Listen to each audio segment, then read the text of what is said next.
Представьте себе мир, который еще не знает, что такое ядерное оружие. Еще не прозвучали как синоним рукотворной катастрофы названия японских городов Хиросима и Нагасаки. Еще никто не представляет, как выглядит ядерный гриб.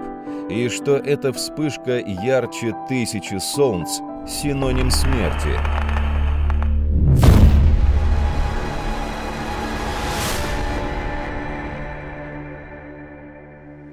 Все изменилось в августе 1945 года, когда США впервые в истории применили ядерное оружие. В декабре 1941 года Япония атаковала американскую военную морскую базу Перл-Харбор в Тихом океане, что вынудило США вступить во Вторую мировую войну. Поквитались за Перл-Харбор американцы только в самом конце войны. 26 июля 1945 года правительства США, Великобритании и Китая подписали Потсдамскую декларацию, в которой было изложено требование безоговорочной капитуляции Японии. Токио отказался.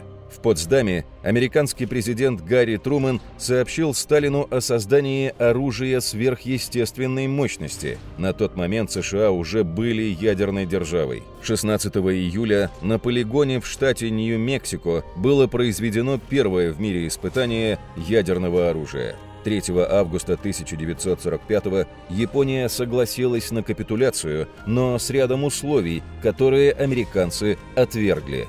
Первоначально США планировали сбросить атомные бомбы на рисовые поля или на какой-нибудь остров. Но Трумэн хотел, чтобы Япония содрогнулась от ужаса, а русские поняли, кто в доме хозяин. Было решено продемонстрировать новое оружие чудовищной мощности на живых людях. 6 августа в 1:45 американский самолет под командованием полковника Пола Тибетса с ядерной бомбой на борту взлетел с острова Тиниан, находящегося примерно в 6 часах лета от Хиросимы. Так выглядел густонаселенный район города с воздуха незадолго до того, как утром 6 августа в небе над городом появился бомбардировщик военно-воздушных сил США. Поравнявшись с целью, с высоты 9000 метров самолет бросил на центр города, в район реки Матаясу, атомную бомбу под названием «Малыш». Длиной 3 метра и диаметром 70 сантиметров она весила почти 4,5 тонны и содержала 64 килограмма обогащенного урана. Бомба падала в течение 45 секунд и взорвалась на высоте 576 метров над городом, в 600 метрах от госпиталя, где лечились дети.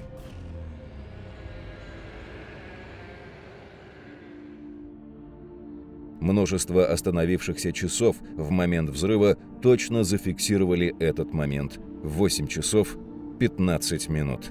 Взрыв эквивалентом 13 килотонн тротила сравнял с землей все в радиусе 1,5 километров.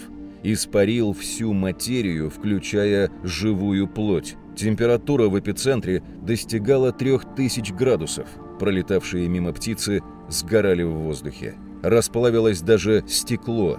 Световое излучение оставляло силуэты человеческих тел на стенах. Взрывная волна двигалась со скоростью 800 км в час. Мгновенно погибло 70 тысяч человек, а потом добавилось воздействие радиации. С обожженных людей кожа слезала, как изодранные лохмотья. Несколько дней спустя после взрыва среди выживших медики стали отмечать первые симптомы облучения. Выпадали волосы, на теле появлялись пятна. Первым человеком в мире, причиной смерти которого официально указана болезнь, вызванная радиационным отравлением, стала актриса Мидори Нака. Она пережила взрыв, но умерла через 18 дней. Спустя 3 дня, 9 августа, ад повторился. Американская авиация нанесла смертельный удар городу Нагасаки. Бомба под названием «Толстяк» была начинена плутонием мощностью в 21 килотонну тротила. Она была сброшена пилотом Чарльзом Суини на Нагасаки. Через 40 секунд в 11:02 половина города была полностью разрушена.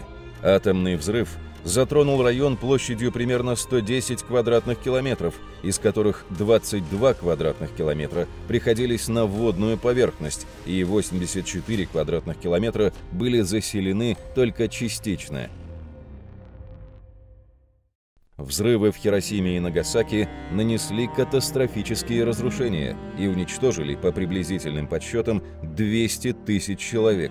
Позднее от лучевой болезни и онкологических заболеваний погибло еще свыше 250 тысяч человек. Американцы считают, что эти ядерные бомбардировки мирных городов вывели Японию из войны. А по их собственным расчетам, штурм японских островов стоил бы жизней миллиону американских солдат. В действительности, к капитуляции Японию подвигло вступление в войну СССР 9 августа 1945 года. Миллионная квантунская группировка японской армии была разгромлена Красной армией за несколько дней.